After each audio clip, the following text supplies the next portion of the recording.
Bismillahirrahmanirrahim. Okay folks, let's have a look at this next topic, forming equations, looking at area and perimeter. Okay, so we have our shape rectangle. Okay, Zisha, can you read out the measurements for me please? Quickly read them out. The measurement at the bottom is? The measurements from the question. Oh, okay. Okay, remember we only have 9 minutes on this video maximum.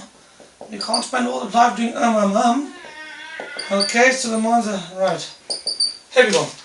Here's the first question. The area of this rectangle is 35 centimeters squared.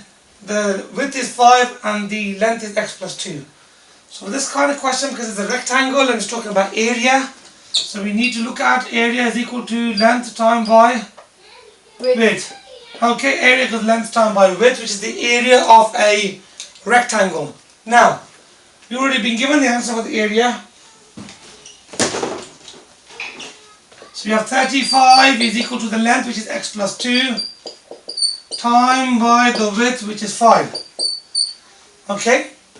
So, if you look at that question, that's what we have, length and width.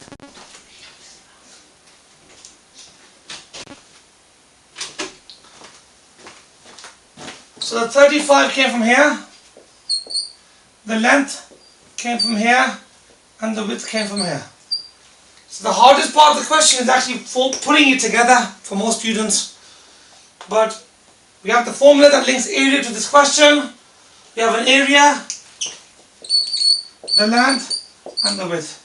Once we got the question in this format here, we are ready now to solve it. So we have an x inside the bracket, plus 2, so we always start with the x. X has been added by 2 is called the first action. Remember that, lads? Yeah? First action. The time by 5 is called the second action. Now when you want to solve it, which action do you move first, Omar? Is it the second action? Or was the last action? So the opposite time by 5 is? Divide by 5. So 35 divided by 5 is? 7. And now we have x plus 2. Now the brackets have disappeared here because when you move the multiplier outside, that's what's holding it all together. So the multiplier is gone, so there's no need for brackets anymore. So 7 is equal to x plus 2. Now we've got one action left to move. So we're back at the x, we've got plus 2, opposite plus 2 is? Minus 2. So x is equal to 5. Or should we say 5 equals x is the same thing. Here we'll keep all the x's running in one line, all the equals running here, and if the plus 2 moves from here, it ends up here, then the answer is here. Okay, that's the end of that question, and join us back in another video to do another question.